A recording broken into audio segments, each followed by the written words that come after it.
Сәлеметсіздер ме, студенттер? Мен Семей колледжінің информатика пәні оқытушысы Сулейменова Айдана Сәбитгановна. Бүгінгі сабағымыздың тақырыбы желіде жұмыс жасау кезіндегі қауіпсіздік шаралары. Сабағымыздың мақсаты ақпарат және ақпараттық қауіпсіздік ұғымдарымен танысу, желіде жұмыс жасау. Сабағымыздың жоспары: ақпарат ұғымы, ақпараттық қауіпсіздік, компьютер мен желінің қауіпсіздігі, желілік қауіпсіздік қызметі, қауіпсіз ақпарат жүйесі. Сабағымызды бастамас бұрын ең алдымен ақпарат ұғымына тоқтала кетсек, ақпарат ол деректердің өзара әрекеттесуінің және оларға сай келетін әдістердің салдары. Ақпарат ол қандай да болмасын мәліметтердің, деректердің ауызша сөйлеу формасында, жазбаша, мәтін, кесте, сурет, сызба, схема, шартты белгілер түрінде және тағы басқа берілетін жиынтығы. Компьютер мен желінің қауіпсіздігі. Ақпараттық қорғау құралдары екі үлкен классқа бөлінеді. Компьютерлік қауіпсіздік құралдары жергілікті желіде немесе жеке пайдаланушының компьютерінде орналасқан ішкі ақпараттық ресурстарды қорғауға арналған. Екінші, желілік қауіпсіздік құралдары ақпаратты желіде тарату процесінде қорғауға арналған. Компьютер қауіпсіздігін қамтамасыз ету үшін жергілікті желіде орналасқан барлық ресурстар рұқсатсыз қол жеткізуден қорғалуы керек. Ақпараттық ресурстар серверлер мен диск массивтері, маршрутизаторлар, бағдарламалық қамтамасыз ету операциялық жүйелер, деректер қорын басқару жүйесі, почта қызметтері және тағы басқа.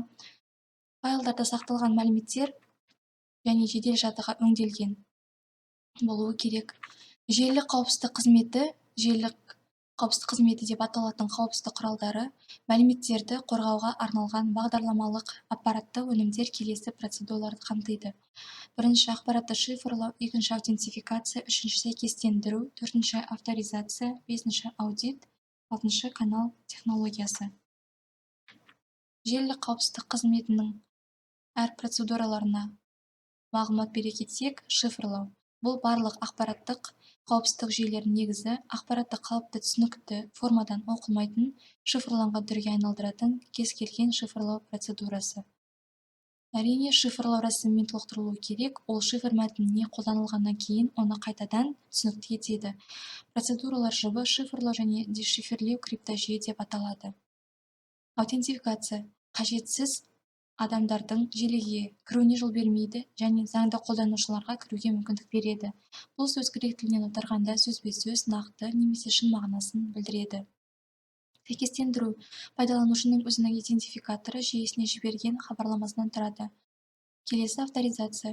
Бұл заңды пайдаланушылардың жүйелік ресурстарға қолжетімділігін, олардың әрқайсысына әкімші өз анықтаған құқықтарды бере отырып, бақылауды жүзеге асыратын процедура. Аудит. Қорғалған жүйелік ресурстарға қол жеткізуге байланысты оқиғаларды жүйелік журналға жазу.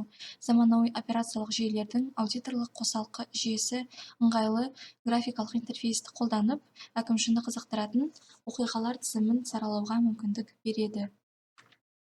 Қауіпсіз ақпарат жүйесі. Бұл мәліметтерді рұқсатсыз қол жеткізуден қорғайтын, ақпараттарды сенімді түрде сақтайтын және өзгермейтін мәліметтерге кепілдік беретін жүйе. Осылайша, қауіпсіз жүйе анықтама бойынша құпиялылық, қолжетімділік және тұтастық қасиеттеріне ие. Студенттер, сіздер бүгінгі сабақта не үйрендіңіздер? Ол жергілікті желіде орналасқан барлық ресурстар қол жеткізуден қалай қорғалуы керек? Қауіпсіз ақпарат дегеніміз не? Және де ақпараттық қауіпсіздік дегеніміз не? Сонымен қатар, желілік қауіпсіздік қызметі нешеге бөлінеді және олардың анықтамасы қандай? Міне осы бойынша сіздер бүгінгі тақырыпта үйрендіңіздер. Назарларыңызға рахмет.